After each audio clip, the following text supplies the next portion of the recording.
आज की कहानी का शीर्षक है भगवान की मजदूरी। एक गरीब विधवा के पुत्र ने एक बार अपने राजा को देखा। राजा को देखकर उसने अपनी माँ से पूछा, माँ, क्या कभी मैं राजा से बात कर पाऊँगा? माँ हंसी और चुप रह गई।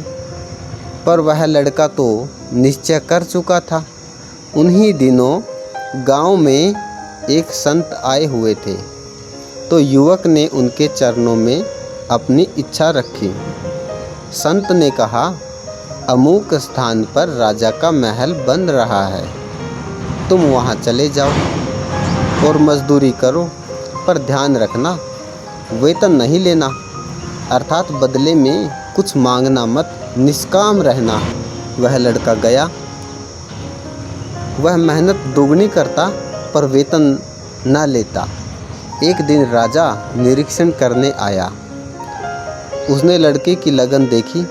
प्रबंधक से पूछा, यह लड़का कौन है जो इतनी तन्मयता से काम में लगा है? इसे आज अधिक मजदूरी देना।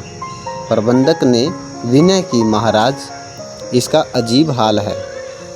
2 महीने से इसी उत्साह से काम कर रहा है, पर हैरानी यह है कि यह मजदूरी नहीं लेता। कहता है मेरे घर का काम है, घर के काम की क्या मजदूरी लेनी।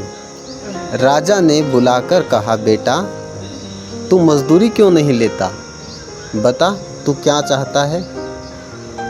लड़का राजा के पैरों में गिर पड़ा और बोला, महाराज, आपके दर्शन हो गए, मुझे मेरी मजदूरी मिल गई, अब मुझे और कुछ नहीं चाहिए।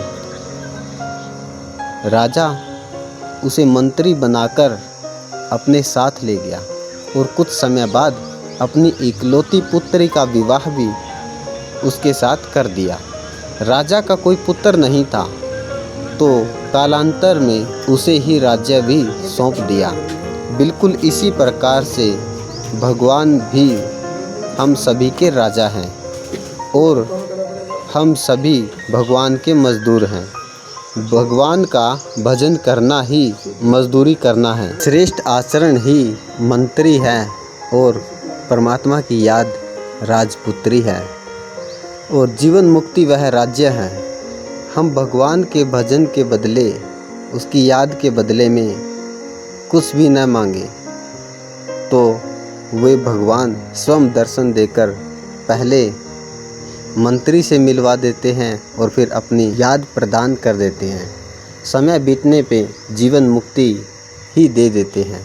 वह लड़का शुभ कर्म सकाम करता रहा तो मजदूरी ही पाता, लेकिन उसने निष्काम कर्म किया तो राजा बन बैठा।